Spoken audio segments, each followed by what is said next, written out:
మన పెట్టుబడి మన పిల్లల భవిష్యత్తు కోసమే కదా. మీ పెట్టుబడికి నమ్మకమైన వేదిక శ్రీ వాసవి ప్రాజెక్ట్స్.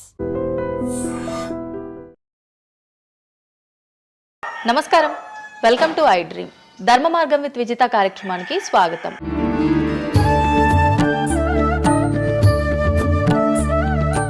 ప్రస్తుతం మనతో పాటు ఉన్నారు ప్రముఖ జ్యోతిష్యులు వేణుస్వామి గారు. ఇప్పుడు వారితో మాట్లాడి మరిన్ని విషయాలు తెలుసుకుందాం. ముఖ్యంగా మనకెన్నో సందేహాలు ఉంటూ ఉంటాయి, వాటి గురించి అడిగి తెలుసుకునే ప్రయత్నం చేద్దాం.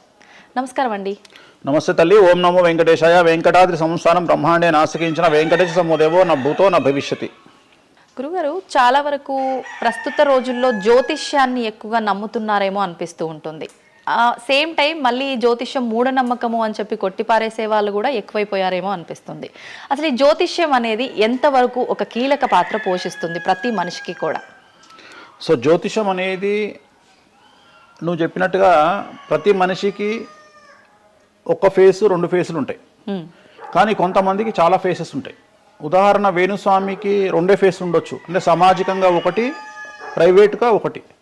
కానీ సమాజంలో ప్రస్తుతము తెలుగు రాష్ట్రాల్లో ఒక మనిషికి 5 ముఖాలు ఉన్నాయి. అంటే తెలుగు రాష్ట్రాల్లో ఎందుకు చెప్తున్నానంటే, భారతదేశాన్ని మొత్తం కంపేర్ చేసినప్పుడు భారతదేశానికి సంబంధించినటువంటి రాజకీయాలు వేరు, తెలుగు రాష్ట్రాల రాజకీయాలు వేరు. భారతదేశం సోషల్ మీడియా వేరు, తెలుగు రాష్ట్రాల సోషల్ మీడియా వేరు. భారతదేశం న్యూస్ ఛానల్స్ వేరు, తెలుగు రాష్ట్రాల న్యూస్ ఛానల్స్ వేరు. సో ప్రతిదీ తీసుకుంటే తెలుగు రాష్ట్రాలకు సంబంధించి చాలా ప్రత్యేకమైనటువంటి స్టైల్లో మనం ప్రజెంట్ వెళ్తా ఉన్నాము. ప్రత్యేకించి తెలుగు రాష్ట్రాలు ఇంతకు ముందు ఒకటే రాష్ట్రానికి పరిమితం అయ్యి ఉండే, అది ఇప్పుడు హైదరాబాద్ కూడా అంటుకుంది. సో 2 రాష్ట్రాలు ఇంచుమించుగా సేమ్ స్టైల్లో వెళ్తున్నాయి. సో జ్యోతిష్యం నమ్మాలా వద్దా అనేది పక్కన పెడితే, ఎప్పుడే కానీ దేని గురించి ఎవరు మాట్లాడినా 2-3 విషయాల గురించి మాట్లాడతారు. ఒకటి ఐడెంటిటీ, ఒకటి బ్రాండు, ఒకటి ప్రత్యేకించి పిఆర్ స్ట్రాటజీ. ఇప్పుడు బ్రాండ్ అనేది వేణుస్వామి అంటే ఒక బ్రాండ్. వేణుస్వామి జ్యోతిషం గురించి మాట్లాడుతున్నాడు అంటే చాలా మంది వెయిట్ చేస్తారు, జరిగిందా జరగలేదని విశ్లేషించుకుంటారు. అదొక పద్ధతి. వేణుస్వామిని విమర్శించే వాళ్ళు ఏం చేస్తారు అంటే, వాళ్ళు ఐడెంటిటీ క్రైసిస్లో ఉంటారు. సో వాళ్ళు వేణుస్వామిని విమర్శించినా, లేకపోతే ఒక పెద్ద వ్యక్తిని విమర్శించినా వాళ్లకు దానివల్ల ఐడెంటిటీ వస్తుంది. మామూలుగా వాళ్ళు విమర్శిస్తే ఎవడు పట్టించుకోడు, వేణుస్వామిని విమర్శిస్తే పట్టించుకుంటారు. అలా కాకుండా కొంతమంది ఇది ఏమంటారు, హేతువాదులు అనొచ్చు, లేదంటే నాస్తికులు అనొచ్చు, ఇంకోటి అనొచ్చు. సో వీళ్ళందరూ ఏంటంటే ప్రత్యేకించి హిందూ మతానికి సంబంధించిన జ్యోతిష్యం గురించి మాట్లాడతారు, హిందూ మతానికి సంబంధించిన పండుగలు వినాయకుని గురించి మాట్లాడతారు. మొత్తం ప్రపంచమంతా పొల్యూటెడ్ అయ్యి కలుషితమై సర్వం సంకనాగిపోయినా ఎవడు పట్టించుకోడు. కానీ వినాయక చవితి ముందు రోజు మాత్రం నిద్రలేస్తారు వీళ్ళందరూ. అట్లనే అసలు ఈ ప్లాస్టిక్ వల్ల అసలు నూనె ఎట్లా వస్తుంది, ఎందుకంటే 90 రూపాయలకు 1 కిలో నూనె ఎట్లా తింటున్నాం మనము అని ఆలోచించాడు ఎవరు లేడు. కొన్ని లక్షల మంది రోజు మందు తాగి సిగరెట్ తాగి సస్తుంటే ఎవరికే ఉండదు. కానీ ఖచ్చితంగా దీవాళి ముందు రోజు మనం కాల్చే క్రాకర్స్కు మాత్రమే వీళ్ళు విజృంభిస్తాడు. సో ఇవన్నీ కూడా ఐడెంటిటీ క్రైసిస్ అవ్వచ్చు, లేదా పని కట్టుకుని విమర్శించాలి అవ్వచ్చు. మనం ఏం నమ్ముతాము అంటే లెక్కలు నమ్ముతాం. 2002కు పూర్వము, 2002 తర్వాత తీసుకుంటే జ్యోతిష్యాన్ని నమ్మేవారి సంఖ్య, హిందూ మతాన్ని నమ్మేవారి సంఖ్య 9% పెరిగింది. సో ఇది వేణుస్వామి సొంత కవిత్వం కాదు. గూగుల్ చేస్తే గూగుల్లో మీకు కనిపిస్తుంది పర్సెంటేజ్ ఎంత పెరిగింది అనేది. సో ఎప్పుడే కానీ గుర్తుంచుకోవాల్సింది ఏంటి అంటే, మనము సైంటిఫిక్గా సైన్స్ పరంగా మనం ఎంత ముందుకెళ్తామో, మన జెన్జీ జనరేషన్, ఆల్ఫా జనరేషన్లు ఎంత ఫాస్ట్గా వస్తాయో, ఎట్ ది సేమ్ టైము దేవుళ్ళ మీద నమ్మకాలు కూడా అదే పరిస్థితులలో ఉంటాయి. కాకపోతే ఇక్కడ ఏంటి అంటే, ఒకటి ఎక్స్ప్రెసివ్ అవ్వచ్చు, ఎక్స్ప్రెసివ్ కాకపోవచ్చు. ఎందుకు పెరిగాయి అంటారు ఈ పర్సంటేజ్ మీరు అన్నట్లుగా? అంటే ఖచ్చితంగా కష్టాల ప్రాబ్లం. అంటే ఇక్కడ కష్టాల కంటే కూడా కాంపిటీషన్ అని చెప్తాను నేను. సో ఇప్పుడు ఏమైపోయింది అంటే, విపరీతమైనటువంటి కాంపిటీషన్లోకి నెట్టబడ్డాం మనం అందరము కూడా. అంటే ఏమైపోయింది అంటే, ఒక 1990కి పూర్వము మనం సంపాదించుకునే సొమ్మంతా కూడా దాచిపెట్టుకొని, ఆ డబ్బును దాచుకొని మన కుటుంబాలు తింటాయి, మన పిల్లలు తింటాయి అనే ఆలోచన ఉండేది. 2000 సంవత్సరం తర్వాత ఏమైపోయింది అంటే, మనం సంపాదించుకున్నది మనమే ఎంజాయ్ చేయాలి, ఒక కారు కొనుక్కోవాలి, సో లగ్జరీ లైఫ్ లీడ్ చేయాలి, 10 మందికి చూపించుకోవాలి. అంటే స్వతహాగా అనుభవించడం కంటే కూడా 10 మందికి చూపించుకోవాలి అనేటువంటి ఒక పనికిమాలిన భావన జనాల్లో చాలా వచ్చింది. ఇది ఎంతవరకు కరెక్ట్ అంటే? తప్పు చెప్తున్నా. ఇప్పుడు ఉదాహరణ, ఒక ఇన్ఫ్లుయెన్సర్స్ చూస్తుంటే అసలు యాక్చువల్గా వినాయక చవితి అనేది చవితి రోజు చేసుకోవాలి. కానీ వీళ్ళు ఏం చేస్తున్నారు, వినాయక చవితికి 2 రోజుల ముందరనే వినాయక చవితి చేసుకొని దాన్ని మొత్తం ఎడిట్ చేసి అంతా చేసి వినాయక చవితి నాడు పోస్ట్ చేస్తారు. సో దీనివల్ల వాళ్ళ ఖచ్చితంగా ఎఫెక్ట్ అవుతుంది. ఎందుకు ఎఫెక్ట్ అవుతుంది అంటే, ఇప్పుడు మాంగళ్యం ఉంది, ఉదాహరణ మెడలో మంగళసూత్రం అనేది ధరిస్తారు అమ్మాయిలు. వీళ్ళు ఏం చేస్తున్నారు ఈ మధ్యన అంటే కొంతమంది అమ్మాయిలు వెస్ట్రన్ కల్చర్కు బానిసలైన అమ్మాయిలు ఏం చేస్తారంటే దాన్ని ఏమంటారు, బ్యూటీ పార్లర్కి పోయినప్పుడు ఈ మంగళసూత్రాన్ని తీసి అట్లా పక్కకు పెడతారు. సో మళ్ళీ ఎప్పుడైతే నువ్వు ఆ మంగళసూత్రాన్ని వేసుకుంటున్నావో ఆ సమయం కనుక మంచిది కాకపోతే ఎఫెక్ట్ అవుతుంది ఫ్యామిలీ. సో అందుకని నువ్వు చేసేటువంటి వినాయక చవితి పూజ కరెక్ట్ సమయంలో చేయకపోతే అది నెగిటివ్ అయ్యేటువంటి అవకాశం ఉంది. సో ఇట్లా ఇన్ఫ్లుయెన్సర్స్, ఉదాహరణ ఇప్పుడు జనరల్గా బేసిక్గా మనము ఒక యూరోప్ కంట్రీకి పోతున్నాము, ఒక దుబాయ్కి పోతున్నాము అంటే మనం అక్కడికి పోయినాక షాపింగ్ చేస్తాం. కానీ ఇప్పుడు ఉన్నటువంటి జనరేషన్లో వీళ్ళందరూ ఏంది, ఇక్కడ షాపింగ్ చేసి మళ్ళీ అక్కడ షాపింగ్ చేస్తారు. అంటే చాలా విచిత్రం అయిపోయింది. అంటే ఖచ్చితంగా సంవత్సరానికి ఒక 10 డొమెస్టిక్ టూర్లు, ఖచ్చితంగా సంవత్సరానికి ఒక 5 ఇంటర్నేషనల్ టూర్స్. ఇవన్నీ దేనికోసము అంటే సమాజానికి మా దగ్గర డబ్బులు ఉన్నాయి అని చూపించుకోవడం కోసము, సో ఆర్భాటాల కోసము. సో నేను జనరల్గా ఏం చెప్తా అంటే first build your own brand. First brand build చేసుకున్నాక తర్వాత నువ్వు బ్రాండ్కి అలవాటుగా. ఇప్పుడు ఒక అనామకుడు, ఒక మామూలు మనిషి రేంజ్ రోవర్ కార్ వేసుకొని వస్తే జనాలందరూ రేంజ్ రోవర్ కార్ను చూస్తారు. అదే ఒక సూపర్ స్టార్, ఒక ప్రభాస్, ఒక మహేష్ బాబు వస్తే మహేష్ బాబుని చూస్తారు, ప్రభాస్ని చూస్తారు, కానీ కార్ను చూడరు. సో నేనేమంటే ఫస్ట్ నువ్వు దాన్ని తయారు చేసుకో. ఇప్పుడు ఉదాహరణ ఒక బాలీవుడ్ హీరోయిన్ ఉంది, ఆ బాలీవుడ్ హీరోయిన్ ఒక ఎల్వి హ్యాండ్ బ్యాగ్ వేసుకుంది, సపోజ్ అది ఫేకే అనుకుందాం, బట్ జనాలు అందరూ అది ఒరిజినల్ అనుకుంటారు. అదే ఒక మామూలు అమ్మాయి నిజంగానే ఎల్వి బ్రాండ్ వేసుకుంది, కానీ అది ఫేక్ అనుకుంటారు. సో అందుకని ఫస్ట్ నీ బ్రాండ్ నువ్వు నిలబెట్టుకున్న తర్వాత అప్పుడు నువ్వు బ్రాండ్స్ జోలికి వెళ్ళు. ఇప్పుడు సో ప్రస్తుతం సమాజంలో ఈ జ్యోతిష్యం గురించి విమర్శించే వాళ్ళ సంఖ్య ఎందుకు ఎక్కువైంది అంటే వాళ్ళకు వ్యక్తిగతమైన అంశాలు చాలా ఉంటాయి. They want subject. అంటే ఏమైపోయింది, ఇప్పుడు ఎగ్జాంపుల్, ఇప్పుడు నేనే ఒక యూట్యూబ్ ఛానల్ పెట్టుకున్నా, నన్ను నేను ఓన్గా జర్నలిస్ట్గా నన్ను నేను గుర్తించుకున్నా, నాకు సబ్జెక్ట్ కావాలి. నాకు సబ్జెక్ట్ కావాలి అంటే అట్లీస్ట్ నేను ప్రతిరోజు కనీసం ఒక 10 నుండి 15 వీడియోలు చేయాలి. వీడియోలు చేయాలి అంటే నాకు ఆ మనిషితో పని లేదు, ఆ వ్యవస్థతో పని లేదు, ఆ సబ్జెక్టుతో పని లేదు. నేను రాకెట్ గురించి నేనే మాట్లాడతా, జ్యోతిష్యం గురించి నేనే మాట్లాడతా, రైతు గురించి నేనే మాట్లాడతా, పిడకల గురించి నేనే మాట్లాడతా. అంటే లాస్ట్కు నాకు కావాల్సింది ఏంది అంటే నాకు వ్యూవర్స్ కావాలి. అట్లీస్ట్ నేను పెట్టే సబ్జెక్టుకు నాకు తెలియకున్నా సరే దాని గురించి కంటి చూపు గురించి నేనే మాట్లాడతా, క్యాన్సర్ గురించి నేనే మాట్లాడతా, ఎయిడ్స్ గురించి నేనే మాట్లాడతా. అంటే కాదేది విమర్శకు అనర్హం. అంటే నీకు సబ్జెక్టు తెలుసా తెలియదా అంటే ఇంగితం ఉండేవాడు కంట్రోల్ చేసుకో. ఇప్పుడు నాకు సిగ్గు శరము ఇంగితం ఉంది. ఇప్పుడు ఆ కెమెరామెన్ తీసేటువంటి కెమెరాకు సంబంధించి ఆయన ఎట్లా పెట్టాలి ఫోకస్, ఆయన లెన్స్ ఎంత అడ్జస్ట్ చేసుకుంటాడు ఏంది అనేది నాకు సంబంధం లేని వ్యవహారం. కానీ నేను అసలు దానిలోకి వెళ్ళను. కానీ అదే విశ్లేషకుల పేరుతో ఉండేటువంటి యూట్యూబ్ ఛానల్స్ అవ్వచ్చు, ఇంకొకళ్ళు అవ్వచ్చు, వాళ్ళు ఏం చేస్తారు, దాన్ని కూడా వాళ్ళే జస్టిఫికేషన్ చేస్తారు. అంటే దాన్ని కూడా నువ్వు కెమెరా ఎట్లా పెట్టాలనో కెమెరామెన్కి వీళ్ళు నేర్పిస్తారు, వీళ్ళే డిస్కషన్. ఎందుకు అంటే వాళ్ళకి ఏదో ఒక 10,000 వ్యూవర్షిప్ పోతే ఇట్లా ఓవరాల్గా తీసుకుంటే నెలకి ఇంత వెళ్తుంది పైసలు. సో దీని మీద బ్రతికే వాళ్ళు, సో వాళ్ళు ఏం చేస్తారు, వాళ్ళు విమర్శలు చేస్తారు. సో అట్లనే హేతువాదుల ముసుగులో ఉండేవాళ్ళు విమర్శలు చేస్తారు. అన్నిటికంటే ప్రాబ్లం ఏమైపోయింది అంటే పొద్దున్న లేస్తే హిందూ మతం బాగుండాలి అంటే అసలు హిందూ మతానికి థ్రెట్ ఎవరితోనుంది? హిందువులతోనే ఉంది, ముస్లిమ్స్తో లేదు, క్రిస్టియన్స్తో లేదు. ఎందుకంటే వేరే వాళ్ళు మన జోలికి రావట్లా. ఎంతసేపు కప్పల భాగవతం లాగా మన జీవితంలో ఎలుకల భాగవతం లాగా ఒక ఎలుక ఇంకో ఎలుకని కిందికి గుంజుతుంది, ఒక కప్ప ఇంకో కప్పని కిందికి లాగుతుంది. అట్లనే హిందువులలో వేణుస్వామి ఆస్ట్రాలజికల్ ప్రిడిక్షన్స్ లో మంచిగా ఉన్నాడు అంటే వేణుస్వామి చెప్పింది ఏదైనా జరిగినప్పుడు వేయడానికి ఎవరికి మనసు రాదు, కానీ వేణుస్వామిని విమర్శించడానికి పొలోమంటే అందరూ వచ్చేస్తారు. అంటే మరి నేను హిందువునే కదా, నన్ను కిందికి లాగేవాడు హిందువే కదా, మరి ఇక్కడ హిందూ మతం ఏమవుతుంది? ఇప్పుడు సమాజంలో నేను అబ్జర్వ్ చేస్తున్నా, గత కొన్ని రోజుల నుండి, ఒక 6 నెలల నుండి, సంవత్సరం నుండి Telugu media in the sense నేను లోకల్ సోషల్ మీడియాలో హిందూ మతాల పేరు మీద కొత్త వర్షన్ వచ్చింది. ఏంటి అంటే హిందూ ఆచార వ్యవహారాలను విమర్శించడము చాలా కామెడీ అయిపోయింది. ఒక ఆయన ఈ మధ్యలో ఇంటర్వ్యూ చూసిన నేను, అసలు దుర్గమాల లేదంటాడు ఆయన. నేను షాక్ అయినా, నేను ఇనుంటావు నువ్వు కూడా. నాకు ఆశ్చర్యం అనిపించింది. దుర్గమాల లేదు అంటే అమ్మవారి మాల, జనరల్ గా భవానీ మాల కరెక్ట్ వర్డ్, భవానీ మాల లేనే లేదు, అసలు చరిత్రలో లేదు అంటాడు. అంటే సమాజము ఏదో విధంగా భక్తి మార్గం వైపు వెళ్తుంది అంటే నువ్వు సంతోషంగా ఫీల్ అవ్వాలి, కానీ దాన్ని కూడా విమర్శించేవాడు ఎందుకంటారు ఇలా అంటే వీళ్ళందరూ పండితులు కాదు, వీళ్ళందరూ standing comedians or sitting comedians.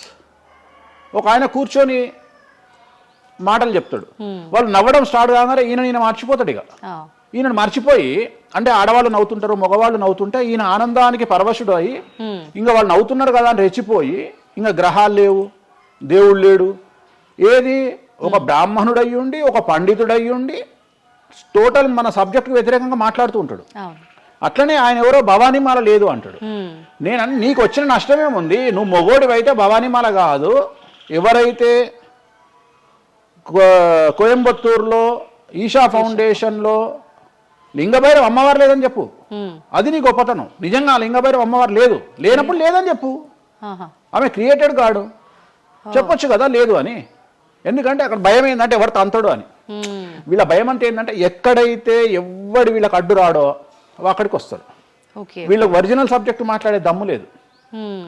So ఇదంతా ఎంత చేసినా నేను అల్టిమేట్గా చెప్పేది ఏంటంటే, జ్యోతిష్యానికి వ్యక్తిగతంగా నా దగ్గరకు వచ్చేవాళ్ళు నాకు జనాలకు చెప్పారుగా. ఇప్పుడు నేను ఒక మాట చెప్తా, ఇప్పుడు సీక్రెట్ మెయింటైన్ చేయాలనుకుంటారు ప్రతి ఒక్కడు, ప్రైవసీ మెయింటైన్ చేయాలనుకుంటారు. మామూలుగా హాస్పిటల్కి పోతేనే ఇవాళ ప్రైవసీ మెయింటైన్ చేయాలనుకుంటున్నారు. అది అట్లీస్ట్ తలకాయనొప్పికి పోయినా వాళ్ళు దే వాంట్ ప్రైవసీ. అంటే కారు డైరెక్ట్గా B1కి వెళ్ళిపోతుంది, పైకి వెళ్ళిపోతారు, డాక్టర్ని కలుస్తారు, వస్తారు.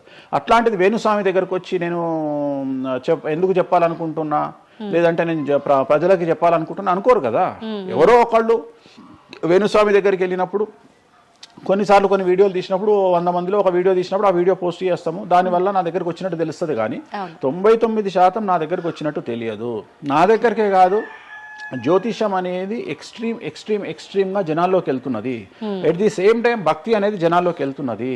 దాన్ని భయం అంటమా భక్తి అంటమా పక్కన పెడితే ఈరోజు జనాలు ముక్కోటి కానీ ఇతరత్ర పండుగలు కానీ జనవరి 1 కానీ జనాలు విపరీతంగా దేవాలయాల్లో ఉంటున్నారు. అంటే జనాలకు దేవుడి మీద కానీ శాస్త్రాల మీద కానీ వచ్చినటువంటి నమ్మకము, ఈ నమ్మకాన్ని ఎవరో ఒకళ్ళు వచ్చి టీవీలో కూర్చొని చెప్పినంత మాత్రాన పోదు. సో ఇది జనాల్లోకి విపరీతంగా వెళ్తానే ఉంటుంది. జనాలు ఎప్పుడే కానీ ఎంత వెస్టర్న్ కల్చర్కి వెళ్ళినా నమ్మకము అనేది ఒకటి ఉంటుంది. మనల్ని నమ్మించేది, మనల్ని బ్రతికించేది నమ్మకము. ఈ నమ్మకం లేకపోతే మనకు జీవితం లేదు. సో ఈ జ్యోతిష్యము అనేది అంధకార బంధురంలో ఉండేటువంటి ఒక వ్యక్తిని బయటకు తీసుకురావడానికి, జరగబోయే నష్టాన్ని చెప్పడానికి మాత్రమే పనికి వచ్చేటువంటి శాస్త్రము. అంతేగాని నువ్వు 50 ఏళ్లకు నరుకుతావు, 40 ఏళ్లకు కారు కొంటావు, ఈ సొల్లు పురాణం చెప్పాల్సిన పని లేదు.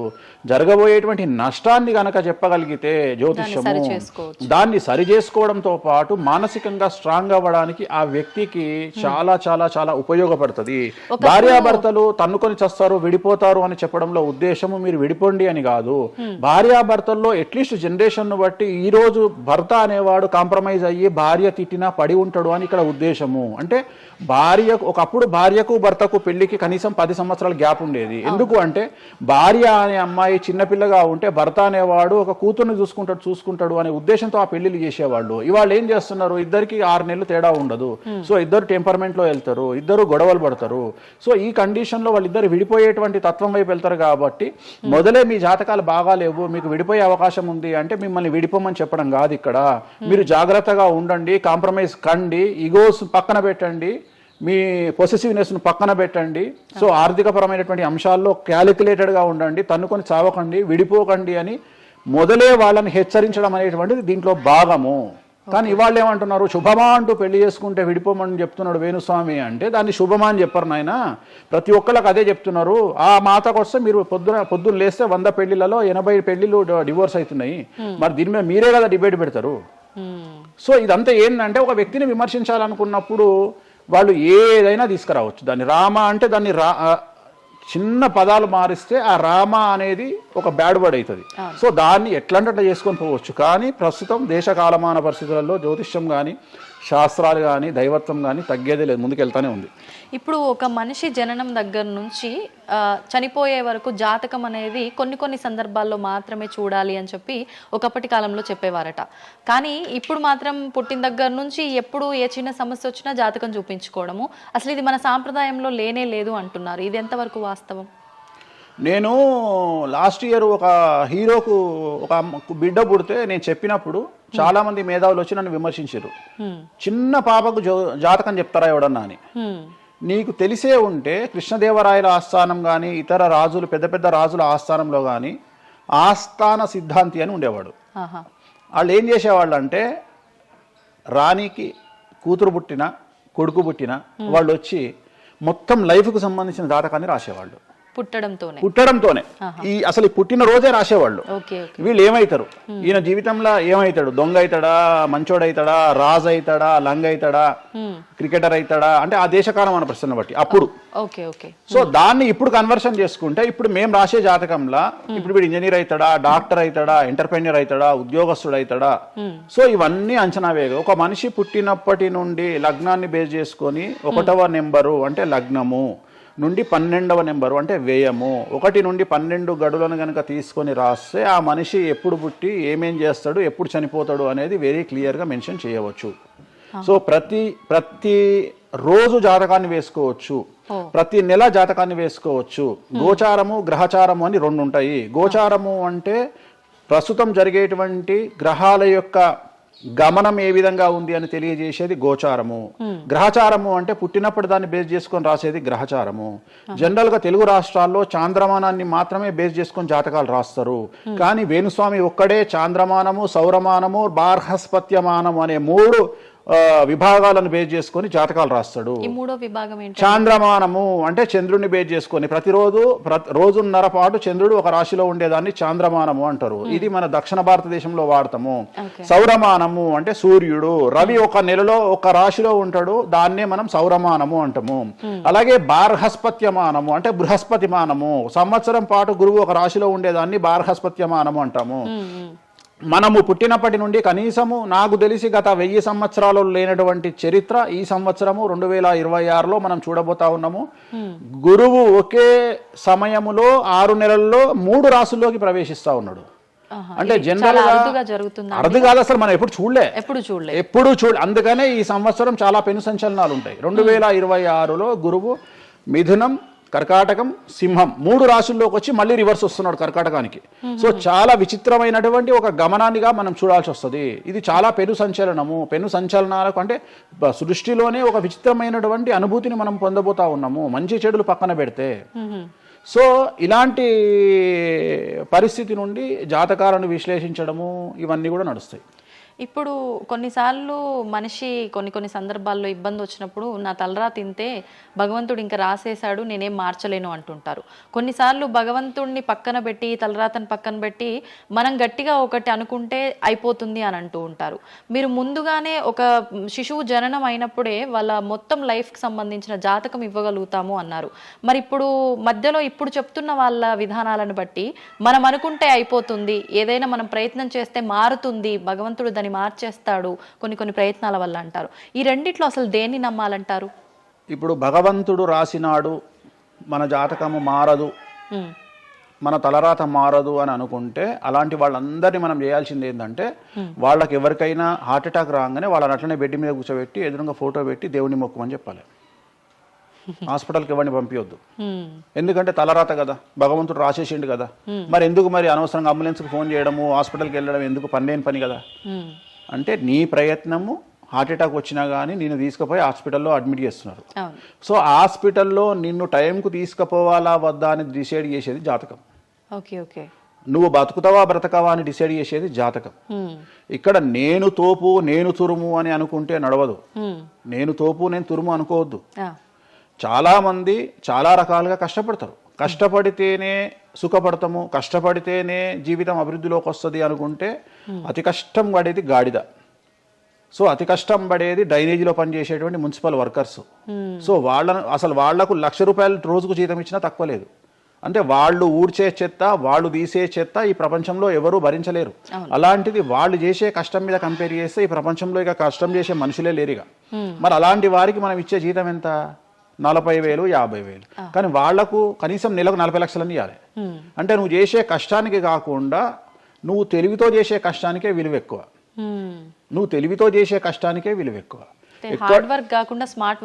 ఎగ్జాక్ట్లీ, స్మార్ట్ వర్క్ నమ్ముకోవాలి. సో రెండవది, నేను కష్టపడితే అసలు రానే రాదు. నువ్వు కష్టపడడం కాదు, నువ్వు తెలివిగా కష్టపడు, కసిగా కష్టపడు. సో అందరికంటే భిన్నంగా ముందుకెళ్ళు. సో దీంట్లో లోకులు నీ మీద రాళ్లు వేస్తారు, దీంట్లో లోకులు నిన్ను సమాజంలో టార్గెట్ చేస్తారు. So there is no development in comfortable zone. నువ్వు కంఫర్టబుల్ జోన్ దాటిన తర్వాతనే నీ జీవితంలో నీ కష్టాలు అనేవి స్టార్ట్ అవుతాయి. ఆ కష్టాలు స్టార్ట్ అయిన తర్వాత అభివృద్ధి అనేది ఏర్పడుతుంది. సో నువ్వు ఉద్యోగానికి అలవాటైనవు అంటే జీవితంలో నువ్వు ఉద్యోగంలోనే ఉండిపోతావు. నువ్వు రిస్క్ తీసుకొని సంవత్సరం పాటు ఖాళీగా కూర్చోవడానికి ట్రై చేసి నువ్వేదో వ్యాపారం చేసుకోనో ఇంకేదో చేసుకోనో ముందుకు రావడానికి ప్రయత్నం చేస్తే అప్పుడు నువ్వు తోపవుతావు. ఓకే. సో ఇక్కడ నువ్వు ఎంత టార్గెట్ చేసినావు జీవితంలో, ఎంత డబ్బు సంపాదిస్తున్నావు అనే దాని మీద నువ్వు తీసుకునే రిస్క్ ఆధారపడి ఉంటుంది. నువ్వు తీసుకునే రిస్క్ను బేస్ చేసుకుని నీ లైఫ్లో డెవలప్మెంట్ అనేది ఆధారపడి ఉంటుంది. అంతేగాని నేను నార్మల్గానే ఉంటా, నాకు డబ్బులు రావాలి అంటే రావు. ఎట్ ది సేమ్ టైము నాకు జ్యోతిష్యము అనేటువంటిది ఎలాంటిది అంటే, డాక్టర్ దగ్గరికి పోయినప్పుడు బ్లైండ్గా కాలో చెయ్యో ఇరిగినప్పుడు డాక్టర్ దగ్గరికి పోయినావు, డాక్టర్ ఏమంటాడు, ఫస్ట్ ఎక్స్రే తీసుకొని రా అంటాడు. అదే జ్యోతిష్యం. ఆ ఎక్స్రే అనేదే నీ లగ్నం, ఎక్స్రే అనేదే నీ కుండలి. సో నువ్వు తీసుకున్న ఎక్స్రే, నువ్వు ఎట్లయితే డాక్టర్ దగ్గరికి పోయినప్పుడు ఎక్స్రే ఎట్లయితే పనిచేస్తుందో, నీ కష్టం వచ్చినప్పుడు నిన్ను కష్టాల నుండి బయటికి తీసుకురావడానికి జ్యోతిష్యం అనేది ఎక్స్రే లాగా ఉపయోగపడుతుంది.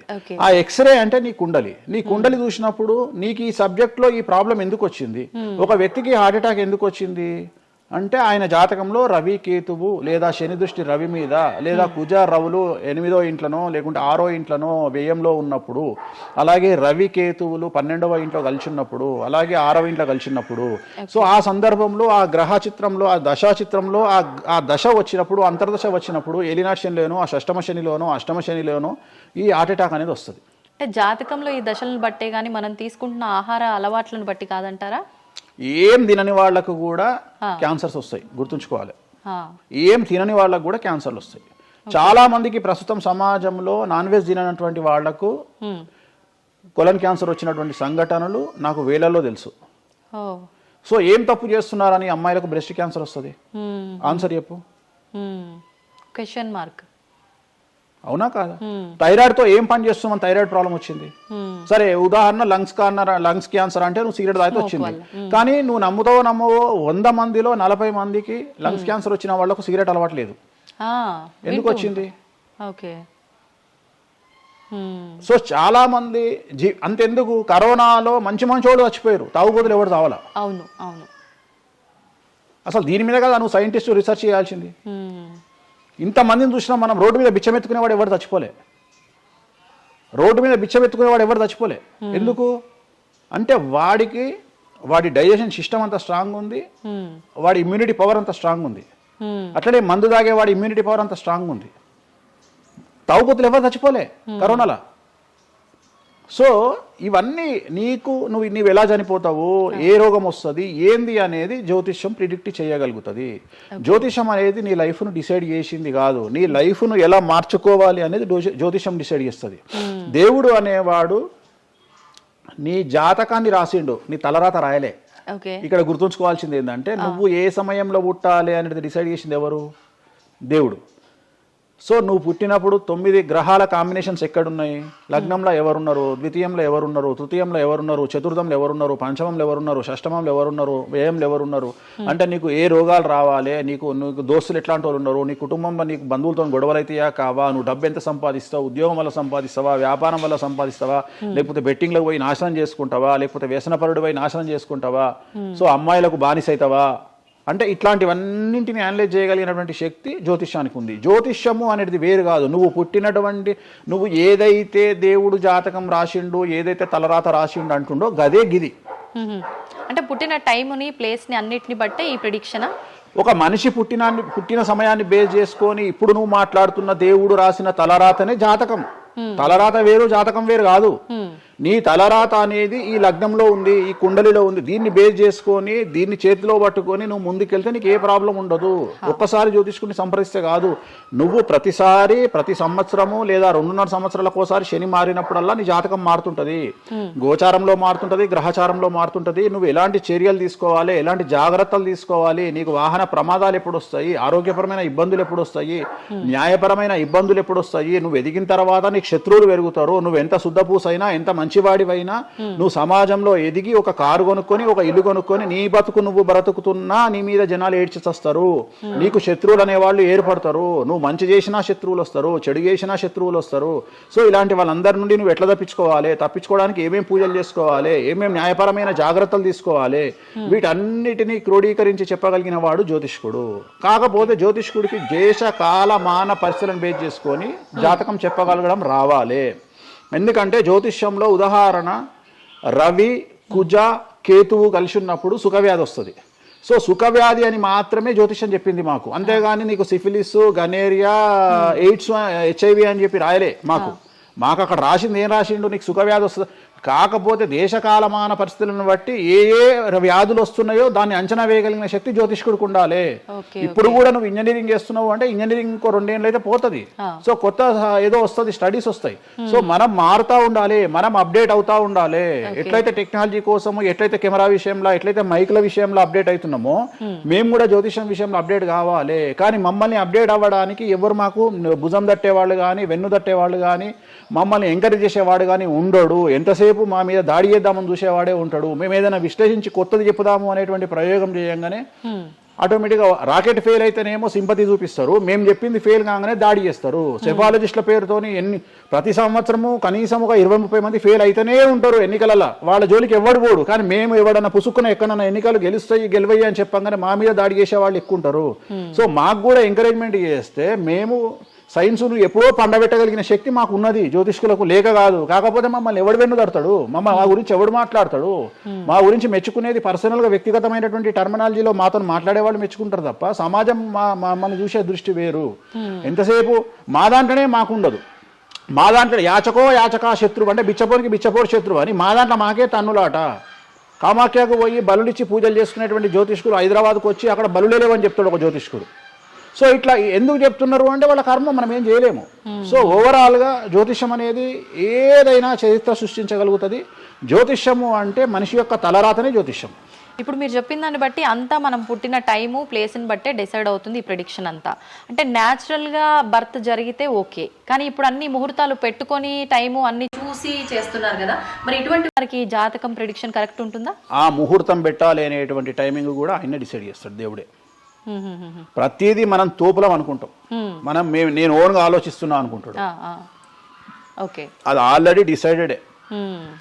నీ మనసులో ఆ భావం రావడానికి, నీ మనసులో ఆ ముహూర్తం పెట్టించుకోవాలి అని అనుకోవడానికి కర్త కర్మక్రియనే భగవంతుడు. మరి ఇది పెళ్లిళ్ళ విషయంలో ఎందుకు వర్తించదు? పెట్టుడు ముహూర్తాల్లో పెళ్లిళ్ళు వద్దు, అదంతా సఖ్యతతో ఉండరు భార్యాభర్తలు అంటారు కదా. అసలు ముహూర్తం మంచిదైతే ఎందుకు విడిపోతున్నారు అని ఇప్పుడు కొంతమంది మేధావులు అడుగుతారు. ఫస్ట్ నేను చెప్పే పాయింట్ ఏంటంటే, నీ జాతకాలే కలవకపోతే నువ్వు ఎంత మంచి ముహూర్తంలో చేసుకుంటే ఉంది. నీ జాతకాలు బాగుంటే, మీ జాతకాలు కలిస్తే నువ్వు అష్టమి నాడు పెళ్లి చేసుకున్నా, అమావాస్య నాడు పెళ్లి చేసుకున్నా ఏమీ కాదు. రైట్?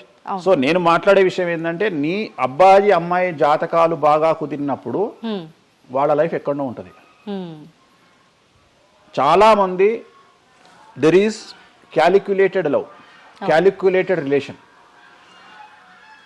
అమ్మాయి ఏమనుకుంటుంది, నేను నెలకు 1,50,000 సంపాదిస్తున్నా, నాకు ఖచ్చితంగా 2 లక్షలు సంపాదించే అబ్బాయి కావాలి అనుకుంటుంది. కానీ నన్ను జీవితంలో బాగా చూసుకునే అబ్బాయి కావాలి, నేను కాంప్రమైజ్ అవుతా, నీకు 1,00,000 వస్తుందా, నేను 1,50,000 సంపాదిస్తా, ఇద్దరం కలిసి 2.5 లక్షలతో బతుకుతాము అని ఏ అమ్మాయి అనుకోదు. సో ప్రతి ఒక్కడి క్యాలిక్యులేషన్ ఇదే.